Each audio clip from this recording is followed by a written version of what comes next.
The voice of Sherry. Durian ASEAN.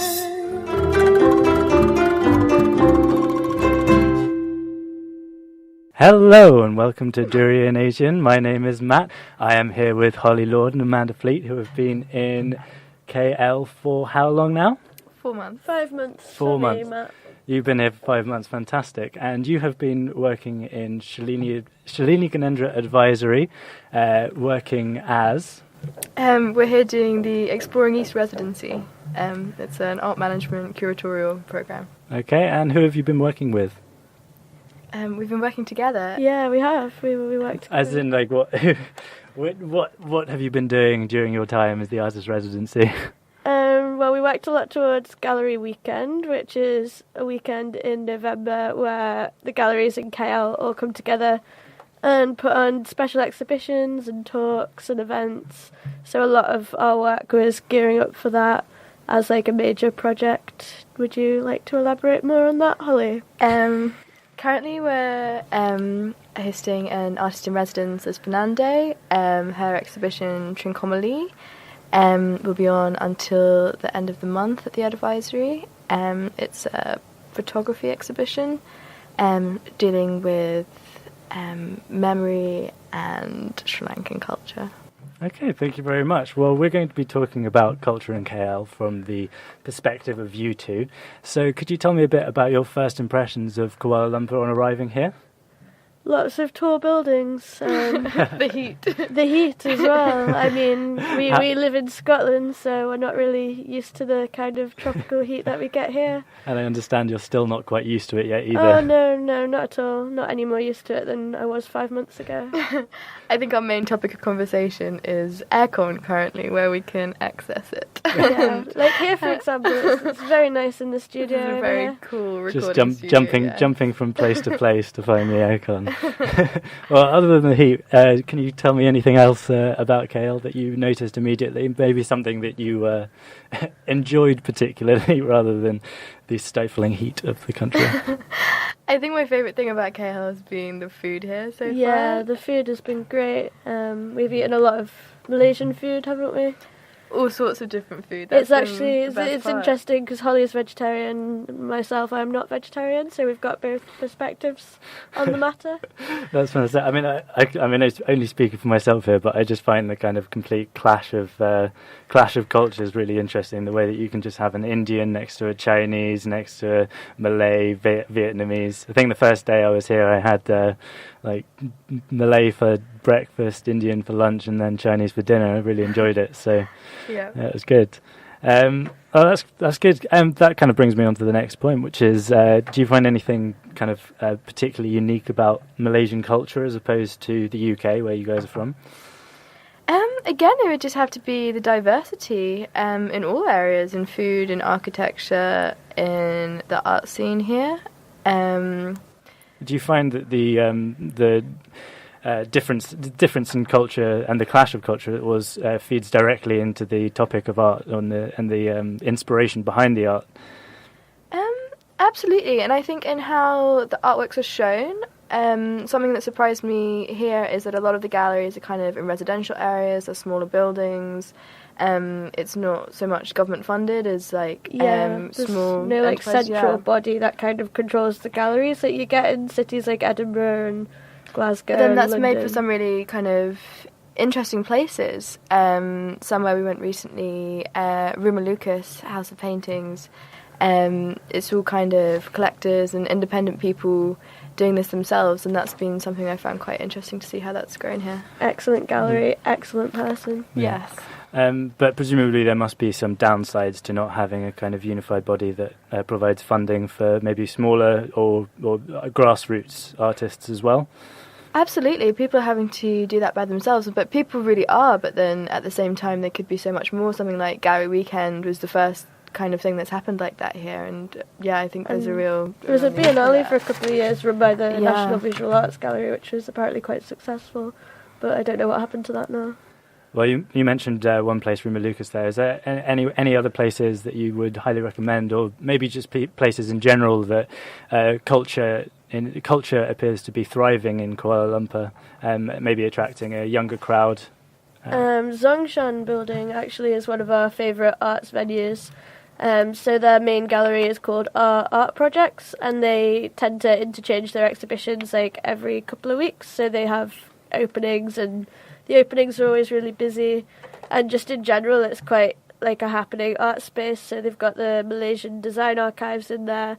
They've got an excellent bakery, The singing Tommy the balcony Baker, as the well. singing balcony, We've enjoyed that. which is Elaborate on that. What's that? Well, Tommy Lee Baker is the bakery and the kind of downstairs courtyard there, and every now and then they have events where opera events where people sing to you while you have your lunch, and kind of give you information about the opera, and it's very nice. It's just very nice, isn't something it? different, definitely. And it presumably attracts a kind of younger, more hip crowd, as it were. So I think it attracts all sorts of people. I Very think it's a diverse very crowd. inclusive space. Yeah, definitely. well, that's that's what we like to see. And what about further afield? You've been travelling as well. Whereabouts have you travelled, and what have you experienced there in terms of maybe a different kind of culture from KL, a kind of more smaller towns? Or KL's been a fantastic base to travel Southeast Asia from. We managed to get away quite often on our weekends and holidays, and Thailand, Cambodia. Yeah. So we spent 2 weeks in Thailand over Christmas and New Year. So we did Koh Lipe, and then we went to Chiang Mai, which is obviously very cultural, lots of temples. And then we went down to Bangkok, so the Contemporary Art Biennale is on there at the moment. So that's like putting contemporary art in temples, so we saw a little bit of that, didn't we, while we were there? Yeah, which is apparently the first time that's happened in the city. And Cambodia as well. We went to like an artisan place where they were making all like figures and like all different types of craft, which was quite interesting to see. And domestically as well, I know you've travelled around within Malaysia as well. You've gone to Ipoh and Penang. Was there anything of note there that you could talk about? Street art in Penang, and Ipoh for that matter, is quite thriving. Street art is one of my favourite types of art, so I've been especially interested in that. But the street art in KL as well, like there's murals everywhere. I certainly noticed in Malacca that they had put a lot of effort into covering almost every space with some kind of art or something to show everyone what the what kind of local that culture surprised is. me that it's so encouraged and so supported here. Yeah, definitely. Because often it can be quite a kind of subversive medium, street art, Exactly, for sure. but no, I think here it's encouraged, it's celebrated. And a lot of it is actually commissioned by the government or their equivalent of a town council. There doesn't seem to be that much like graffiti art as such. It seems to be more artists are commissioned to make this work. Mm-hmm. But I've not really looked into it, so I could be wrong on that front. But in my experience. Yeah, I'm talking of Malacca. Actually, I was going to ask. Malacca being a city in which kind of there was a lot of there's almost a fusion of cultures in terms of the influence from the West and traditional Chinese and Malaysian influences as well. Can you perhaps talk about something in terms of like the food or the architecture and the way in which perhaps other more further afield cultures have had an impact on Malaysia, such as the Chinese or Western influences? Well, in Malacca especially, the Dutch influence is very obvious, I think, with all the red church and the red square, like all that kind of architecture, and also you've got the Portuguese coming in as well. And driving on the left-hand side of the road, for example, like that's a very, very British thing. As a driver myself, that is very useful. I've definitely helped me in not getting run over in my first couple of weeks in KL, so I definitely appreciate that.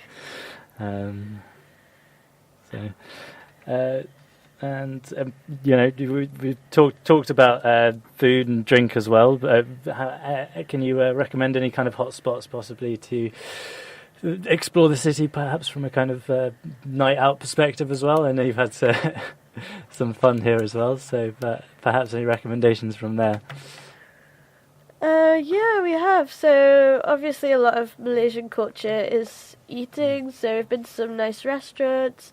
We were actually just saying before that we've had some excellent pasta in Malaysia and Thailand, which is quite funny, really, considering. But it's about street food, so we've been to like Jalan, and there's quite a lot of like hidden speakeasy style cocktail bars. PS 150, we really like that one. And yeah, there's just lots of places that kind of pop up as well. So there's a place by us in PJ, Gasket Alley, which hosts like street food events and like different cultural events, which is quite nice to go to because that's within walking distance. And lots of restaurants, lots of choices for food. So yeah, there's always something going on. And we actually went to a comedy night last week as well, which was quite interesting to see like Malaysian comedy from a Western perspective. But we actually really enjoyed it. Like it was actually really funny. Yeah, there's some really talented comedians there actually. But like you were saying, it's interesting how often we were often the butt of all the reason for the jokes. So, no, we definitely enjoyed that and would highly recommend. Do you remember what that place was called? The Crack House Comedy Club. It was a Tuesday night, so it's comedians that are already quite established, but they're trying out new material on the audience. And there was a selection of about 6 comedians, so if you don't like one, you've got like the other 5 to choose from. And also a headliner who I think on our week had been creating a Netflix show, so I think he was quite a big name and quite recognisable faces. So something, he had a Wikipedia page. So, the sign of having made it. So definitely worth checking that out. Let's move on to something a bit more quirky. How about can you tell me something about the weirdest thing you found about Malaysia, or perhaps even the most surprising thing, something that surprised you? The weirdest thing I've found is how on Malaysian radio, when you're listening to it in the car, it just gives you random life advice. Like, I've never heard that in any country I've been to before, but it'll just tell you, like, oh, appreciate your friends more, don't steal food off other people's plates. Call your mum. Like, clear out your car, else it'll be too heavy and it'll use more petrol. Just things like that. That's solid advice, to be fair. Yeah, but we found it quite strange, haven't we? Absolutely, yeah. Very different. Very humorous. What would happen on UK radio? I think if we did that on the UK radio, we'd be laughed at the building. So try to give everyone some life advice. Maybe we should give some life advice right now. Yeah. Can anyone think of something that they would like to tell the world, the radio world, what they should be doing in order to lead a better life? Perhaps this Chinese New Year, maybe something to turn a new leaf. I think you should appreciate your friends, call your mum, don't steal food off other people's plates. So you would agree with Yeah. Holly, any ideas? Gosh, I don't know. Just be a nice person, isn't it? Be a nice person. Yeah. Be a nice person. Drink lots of water. Especially in a hot Keep country like hydrated, this. absolutely. Appreciate aircon. Yeah. Not everyone has it. Yeah. So, yeah. Holly, what's the weirdest thing you found out about Malaysia here? Unless Amanda's stolen your one and you both wanted to just say that. I mean, I was speaking for both of us. I don't know. I've had some weird and wacky food, I guess. It was the first time I tried durian. Was in Malaysia, and I think I was part of the 50% that it's not for me. But I really enjoyed it. I was the other 50%. I haven't actually tried durian. I think it was it was everyone's plan to introduce me to durian halfway through this show, but unfortunately we don't have time. So yeah, I tried chicken feet about 5 minutes ago. And did you enjoy those? I think that was I was also the 50% who agreed that it wasn't actually for me. So, but no, I've had some absolutely wonderful food here, so I definitely you have that can't to look forward to anyway. It's a completely unique flavour. I think you'll agree. What's been your favourite, Holly?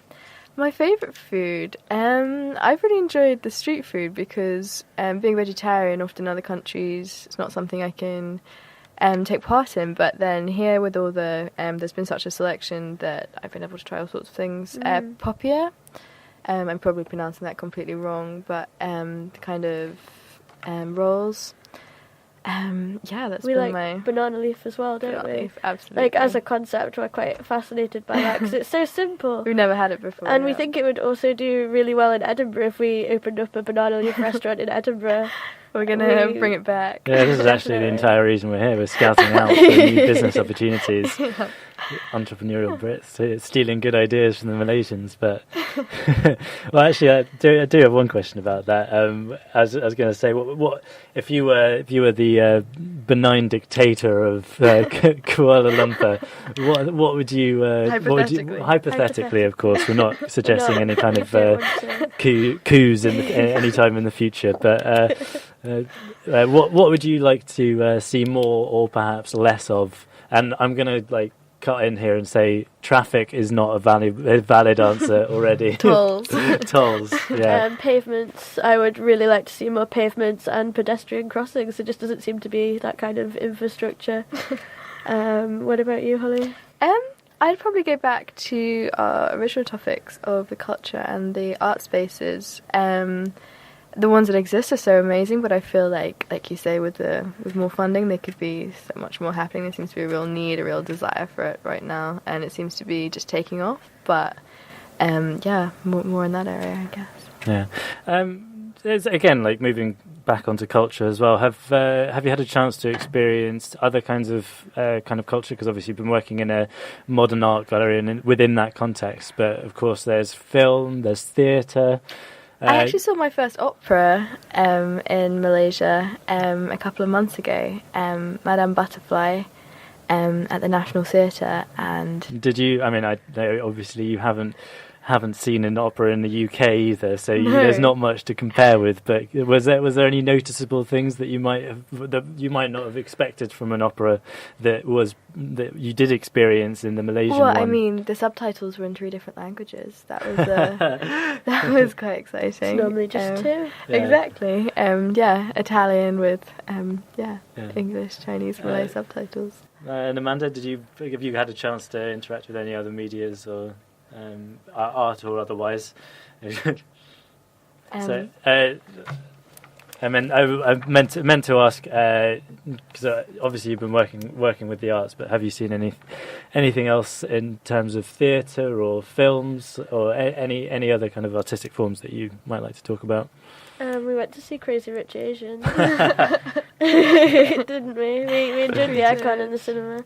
And also we went to a poetry reading thing. Not my cup of tea at all. Not my thing. Open mic poetry night. That's something spoken different. word. I think open mic anything is always going to be hit and miss. Mostly hit and miss. you know. Exactly. Some gems in there. Did you want to describe any of those gems, or may they not? Actually, I remember the one you did tell me. It might not actually be appropriate. So Exactly. Another time. I think that's entirely fair enough. Well, I think we'll probably move on to any closing statements. Is there anything else that you guys would like to add to? We've really enjoyed our time here in KL, and we're leaving on Friday actually, but we will definitely be back. Definitely. We love the Petronas Towers. It's an excellent building. Specifically those. Yeah, we've had a really nice time. Met some excellent people. Yeah, I think it's the Malaysian hospitality that will stay with me. The people Definitely. we've met, and Definitely. yeah, And the food. Then the food will stay with me forever. absolutely. That's fantastic. Well, what's that? Later. I'm eating durian later. Apparently, I'm eating durian later, so we've obviously got that to look forward to for sure. You were also about to fly to Langkawi. I'm also about to fly to Langkawi. I'm not entirely sure. I think in my guidebook it said that it was cheap and lacked culture, so I'm not entirely sure how relevant that's going to be in But you'll have an talking to. excellent But I'll have an time. You'll have a excellent great time. Exactly. Scenery So there is also, hey, Of course I do. yeah, whoever said anything about some place being cheap and lacking culture didn't mean I was going to have fun. So. I'll be flying out in about. We're also going to Borneo, which we are all very excited for. So we're going to Sabah, and we're going to start off in Kota Kinabalu, and we're renting a car, doing a road trip right across Sabah, which we're really looking forward to. We're going to see the orangutans. We're going to see the big mountain. We're going to see the sun bears, which is a personal favourite of mine. We've got sun bears at Edinburgh Zoo, there's 2 of them, and they're my favourite animal at Edinburgh Zoo. Yeah, I think they do quite a bit more than the panda bears at Edinburgh Zoo, which tend to do very little other than Useless. eat and tiny. absolutely refuse to mate in any shape or form. So I think one of them died recently. No, Did that's it not die? true. No, I don't think it is Oh. true. I think it just decided it wasn't going You to heard produce that here anymore. first. Yeah, you had it here first. Durian Nation FM. So, but yeah, I've got. Seeing as we've got onto the topic of Edinburgh, should we talk about things that you miss most about your hometown, Edinburgh? Yes. I never thought I'd say this, but the temperature. I do miss the cold. I miss we've got great architecture in KL, but it's just very different in Edinburgh. Like, the city is split in half. So you've got the old town, which is very medieval. That's where the Royal Mile is, so that runs from the castle all the way down to the palace. And then you've got the new town, which was designed during the Enlightenment when the old town got overcrowded. So that's very much set in a grid, and that's like Georgian architecture. So you've got a nice contrast between the two, but it's all like very old, grand architecture. And I think I just miss a nice, calm drizzle. Haven't Yeah. had any of that Walkability, so which far. we don't have here. yeah, the walking and how close you just are to the countryside. We've got a dormant volcano in the city. You can walk up. It's fantastic. Like, we walk everywhere in Edinburgh. That was another thing that surprised us about Malaysia. Like, no one seems to walk. We've got a mall that's about a 10-minute walk from where we stay. And when we told people, like, they were asking how'd you get to the mall, and we were like, we just walked to the mall. They were like, you do what? So Okay. everyone seemed to be pretty shocked that we walked those 10 minutes to the mall. Well, on that note, I think that's all we have time for today. So thank you very much for listening. I've been Matt. This has been Holly and Amanda. I hope you enjoyed our show and you found out something insightful about either KL or, in fact, Edinburgh as well. Thank you very much, and thanks for listening.